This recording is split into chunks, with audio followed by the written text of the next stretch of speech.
Mak Datuk bisa mempertanggungjawabkannya di hadapan Allah. Yang bertanggung jawab adalah alim ulama, sebab alum pernah keluar fatwa yang mengharamkan pegang gadai. Tapi sebagai pemimpin adat, Mama tidak bisa berlapis tangan, Mak. Persoalan halal haram urusan malim jetuangku.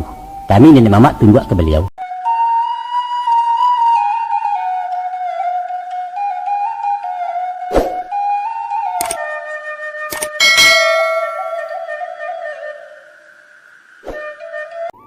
Assalamualaikum warahmatullahi wabarakatuh.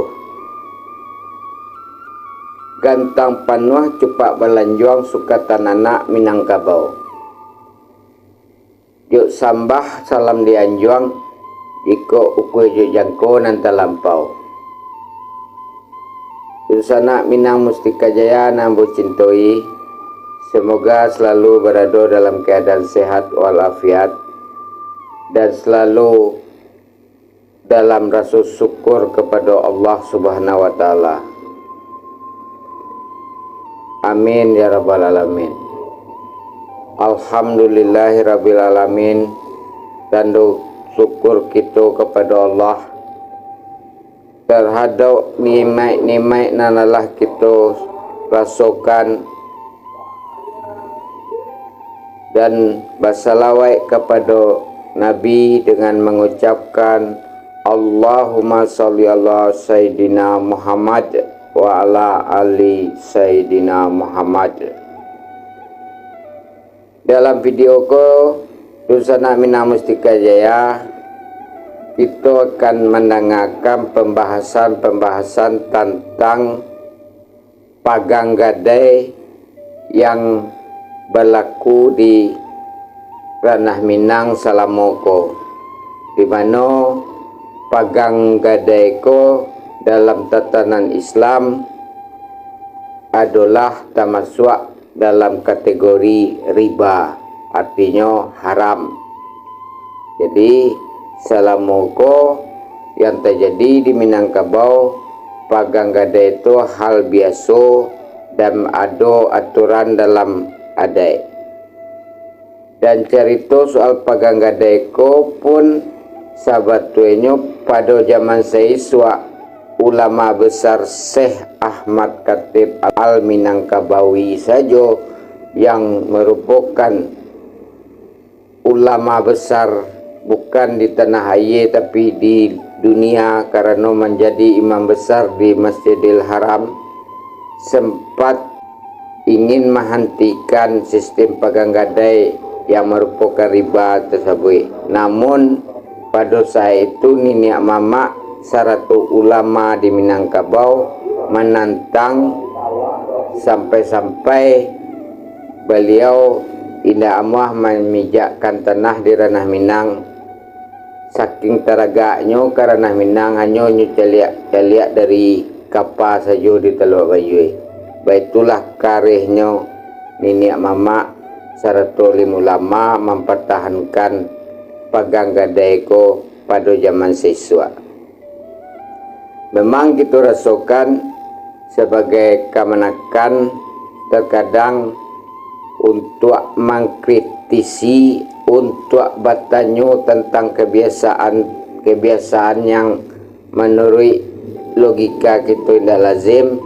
Terkadang mama acok indak terbuka untuk menjawabnya, lebih acok mengecekkan, lebih baik kita anak kalau tidak tentu. Itu jawapan-jawapan mama di zaman dahulu yang acok terdengar. Mungkin kini pun terkadang kalau kita membahas soal adat yang berlaku di kampung kita di ranah Minang, untuk kita cuba untuk membahas dan ada seketik unsur kata kita untuk menyalahkan saja, itu cenderung kita langsung dihujat tidak tahu dia adat.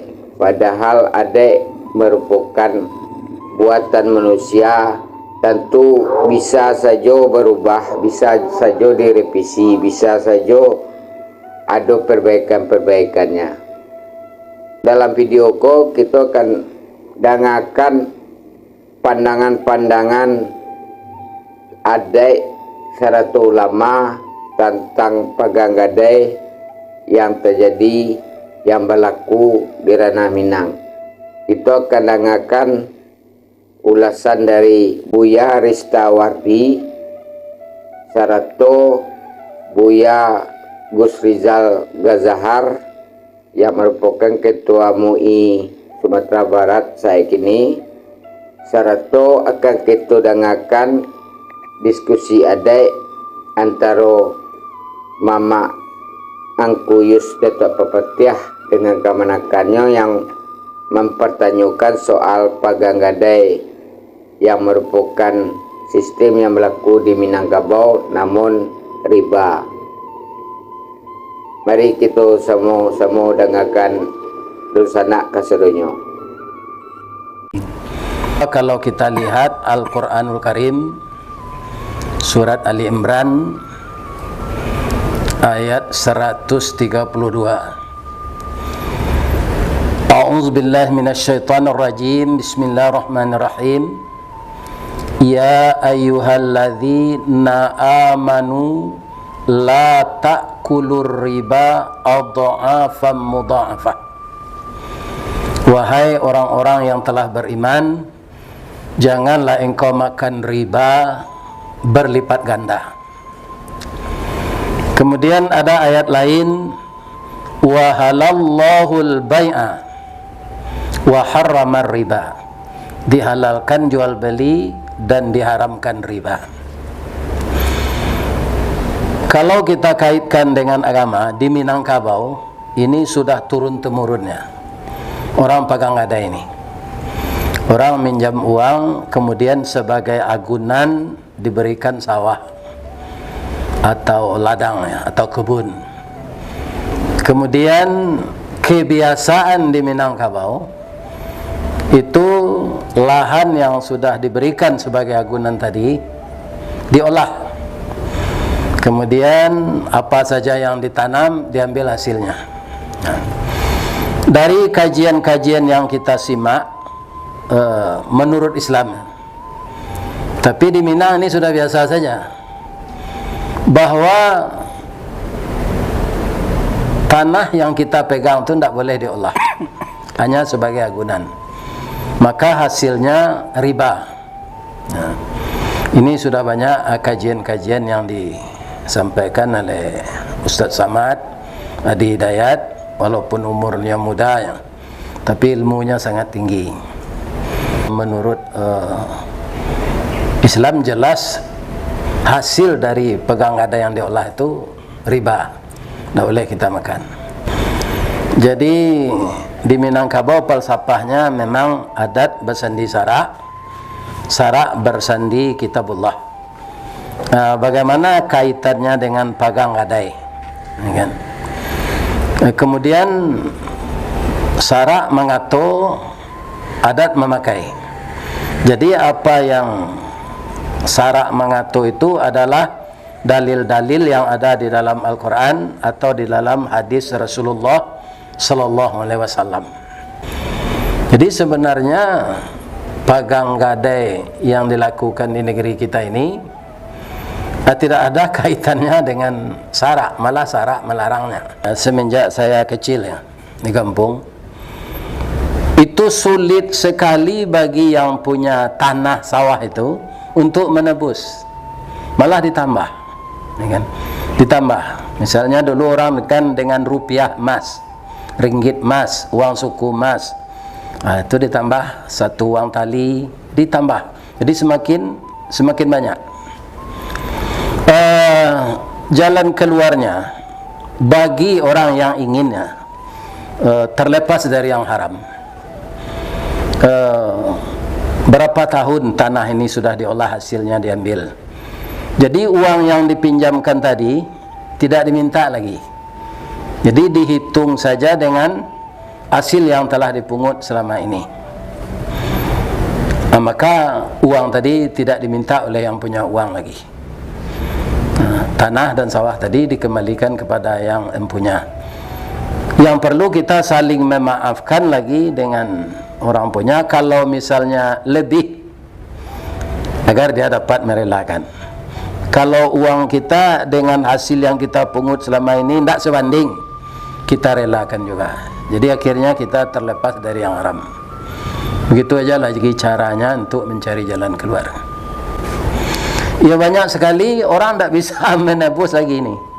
Tidak bisa. Ada jalan keluar satu lagi, dijual saja. Berapa orang itu mau menjual? Berapa tambahan uang lagi? Ada orang meminjam uang, dipinjamkannya pula sawah. Sahkah diambil hasil sawah itu? Itu tidak dipinjamkan namanya itu. Karenanya ambil piti awak pacik sawahnya. Itu namanya pagang gadai. Nah, dari situ tuh abo pagang, pagang piti orang gadain sawah awak. Jadi rahan sebenarnya. Cara seperti ini merupakan imbalan dari uang yang sebenarnya ditujukan untuk meringankan orang dalam bentuk qardun hasan.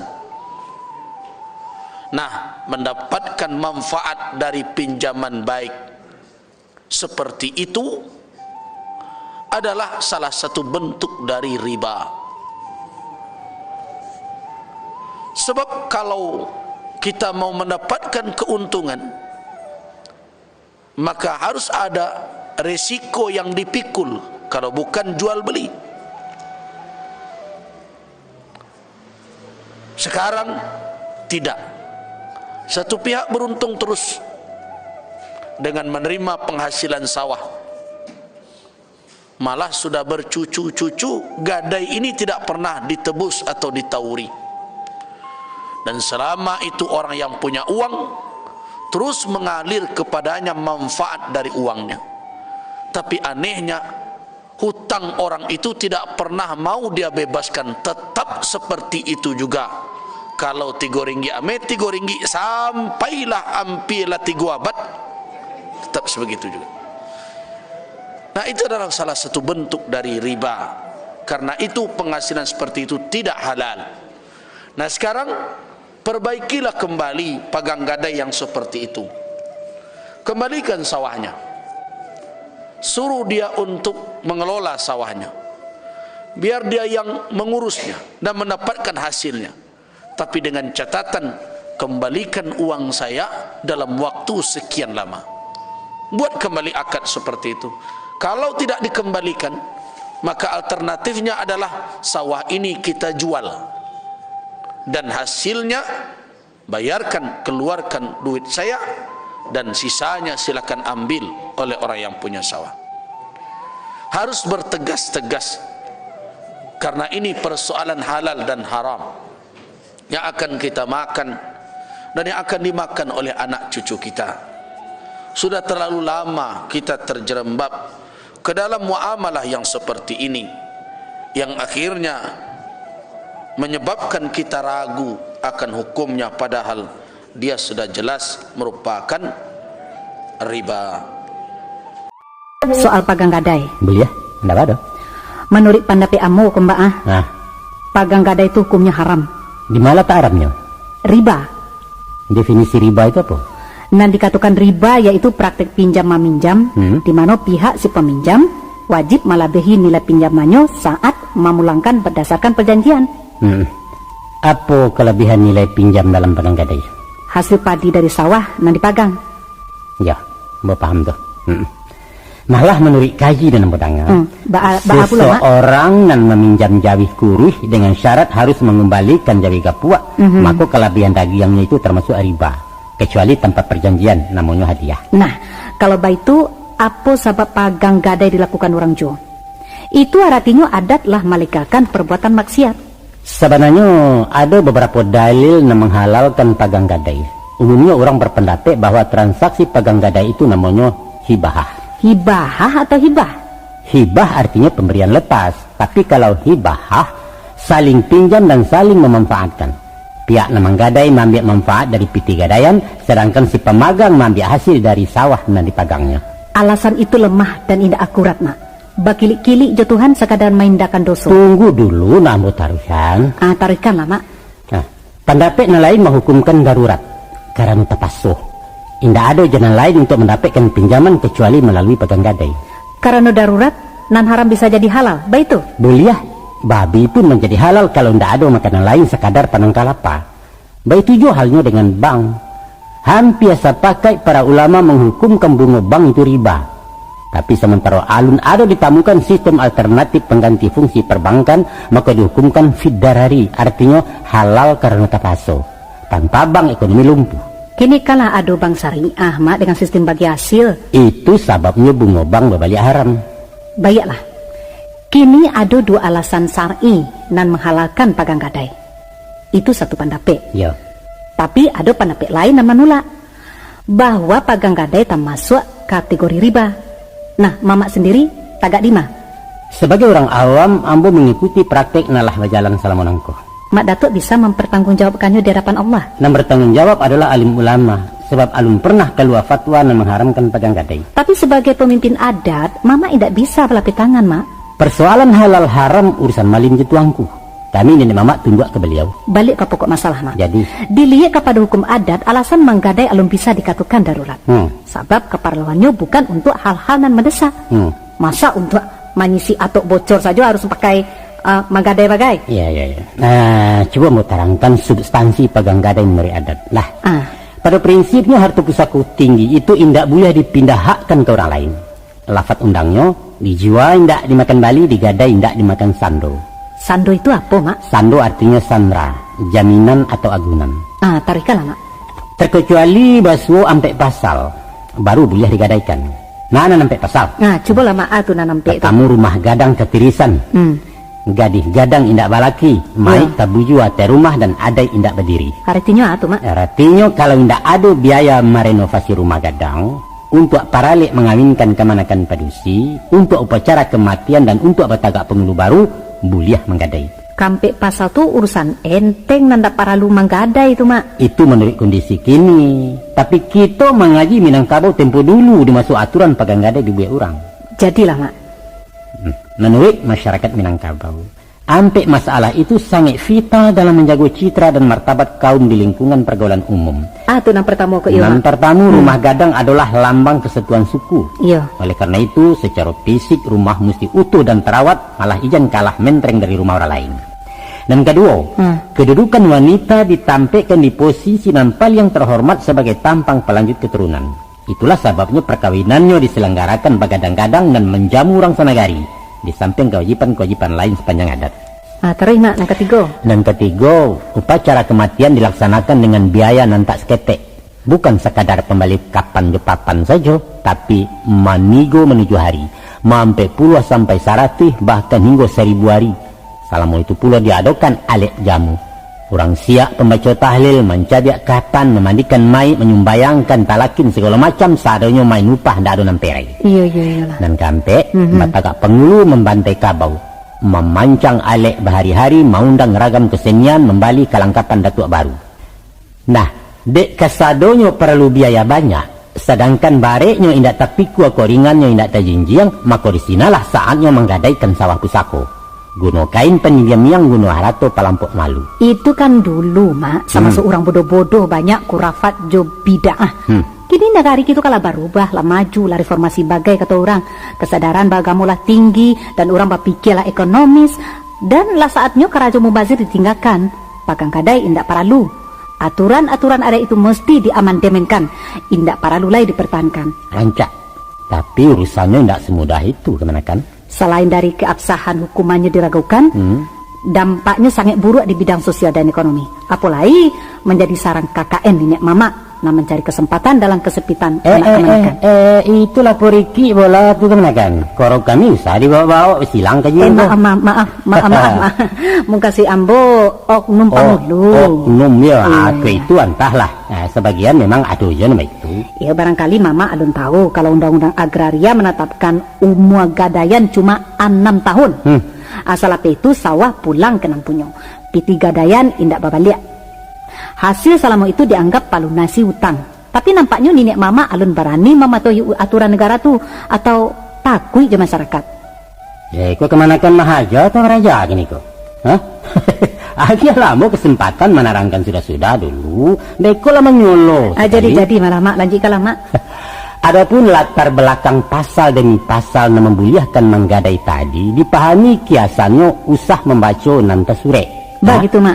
Sebab kalaulah hanya sekadar pembali salayato. Paralek nan relatif bisa gadang bisa ketek. Betul. Menyelenggarakan jenazah nan fardu kifayah atau membali sikwa kabau de orang banyak sepusukuan tidak perlu menggadai banado. Iya. Tapi makna hakiki nan tersimpan adalah kalau basuh keadaan gawat darurat nan dikiaskan kepada pasal-pasal tadi. Iya. Yaitu rumah gadang terancam rubuh de atoknya bocor ndak capek di sisi. Kasau lapuak jariau patah tunggak cahaya lantai binaso gadalah rugi akibatnya. Jadi bau mua nak capek dijodohkan bisa mengundang malu orang sekaum. Dek kacang panjang indak bajunjuang gagangnya melilik rumpui jelo bajelo di pematang lainnya udah jawih tak batali. Mai tabu jua ndak takubua. Jadi bangkai busuk baulek tak sesuai orang jabaunnya. Nah, kalau pengulu indak tagak hilang pimpinan pesukuan umpama ayam tak barindua bak pintu tagajai tasak orang kalalu lalang saja. Kasadonya itu gambaran dari satu kondisi yang dikatakan gawat darurat tadi. Keadaan kritis nan mesti capek ditanggulangi di sinan buliah menggadai. Lah, iya. Jangkauannya bisa lawe dan beragam. Umpamanya tuh mak. Umpamanya keluarga besar terancam akibat utang tak berbaya dia ulah anak kemanakan. Iya. Diancam orang. Atau ada kemanakan indak bapak utaknya namuah dia suang hatinya kari sekolah mandeh bansai mamak melarai. Atau parube anggota kaum yang sakit jiwa di kampungnya menggarang menjayok telanjang bule gilo malah larang pedusi. Di pasuang berang pemerintah para lu kagak duit diamankan dan lain sebagainya. Sedangkan bapitih saku penginda untuk kemakan saja susah tak dapat pakai batenggang lain. Maka di sinalah patut buliah menggadai. Apa boleh buat? Dipasok keadaan. De anggaran lah defisit, tak paso aset di lego. Iyo kan mak? Tentu lah iyo. Dah mak kepailai.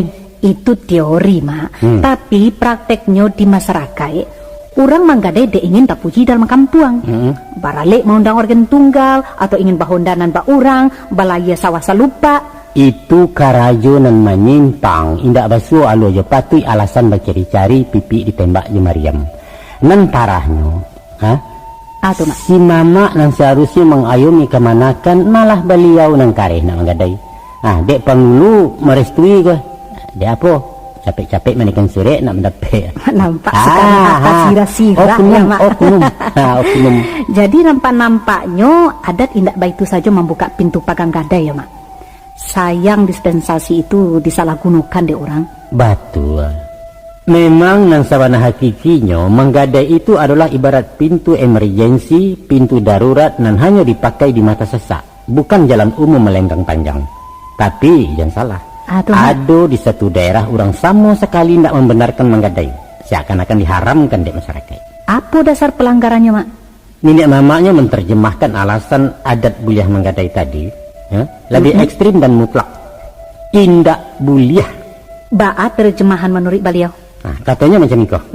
Kok rumah gadang kecerisan indak ada lai orang kilaki nan kema menjatuh. Iya. Kok mai tabuyu ate rumah ndak ada lai orang kilaki nan ka mengubuakan. Kok gading gadang indak balaki indak ada lai orang kilaki ke suaminya. Kok adai indak berdiri karena ndak ada lai orang laki-laki ka jadi datua. Maka di saat itu buliah menggadai. Bilo maksudnya tuh mak? Tunggu kiamat. Sesudah orang kilaki lah punah dari muka bumi. Mungkasinya? Mungkasinya indak buliah menggadai karena adat tubana nama larang lewat fatwanya nan nampak macam tadi. Itu nan baktua mak. Sesuai hukum adat nan mamak sampaikan tadi, bahwa harato pusako indak boleh dipindahkan. Inyo dijual indak dimakan bali, digadai indak dimakan sando, kan itu mak. Batua. Tapi kita indak boleh terlalu kaku menyikapi fenomena di masyarakat. Mukasihnya mak? Mesti berpikir realis. Bas yang ate tumbuh batimbang ate nanado. Lihat sikonnya. Tapi ambo setuju diambil mati kolah ada cara antisipasi pegang gadai. Nah, umpamanya kolah tagak kelompok-kelompok sosial, lah ada koperasi simpan pinjam dan bonafit, peduli di sana di rantau yo keadaan orang kampung atau pemerintah lain memikirkan orang miskin. Iya. Pagang gadai disilang ngampe di negara itu. Tapi sungguh pun baik itu mak ya. Kami harapkan agar para pemangku adat Ya. Berkenan hendaknya membatalkan aturan adat nanlah kadaluarsa tu. Ya. Atau setidak-tidaknya mengeluarkan fatwa adat guna mempersempit peluang terjadinya pagang gadai. Ya, ya. Sehingga indak menyensarukan anak kemenakan. Insya Allah. Demikianlah dosa nak kesedonyo itulah dengarkan dalam uraian ulama yaitu Buya Ristawardi dan Buya Gus Rizal Gazahar. Allah jaleh dan mutlak baso sistem pagang gadai ko adalah riba dan haram, dan kita diminta untuk memperbaiki diri, mailo diri dari sistem yang Allah berlaku selama ko.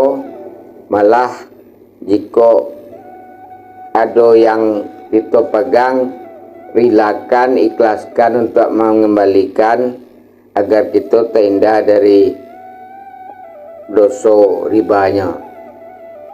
Dan dalam perdebatan atau diskusi antara mamak je kemenakan, antara Angku Dius Datuk Papatiah je kemenakannya pun dijelaskan sahabatnya sistem pagang gadai itu caro terakhir, caro disaik darurat, tidak ada pilihan lagi. Yang pun syaratnya ada ampe syarat yang boleh digadaikan pusaka tinggi tersebut, yang mana sesungguhnya syarat itu bare indak sekedar ampe syarat yang gampang direalisasikan.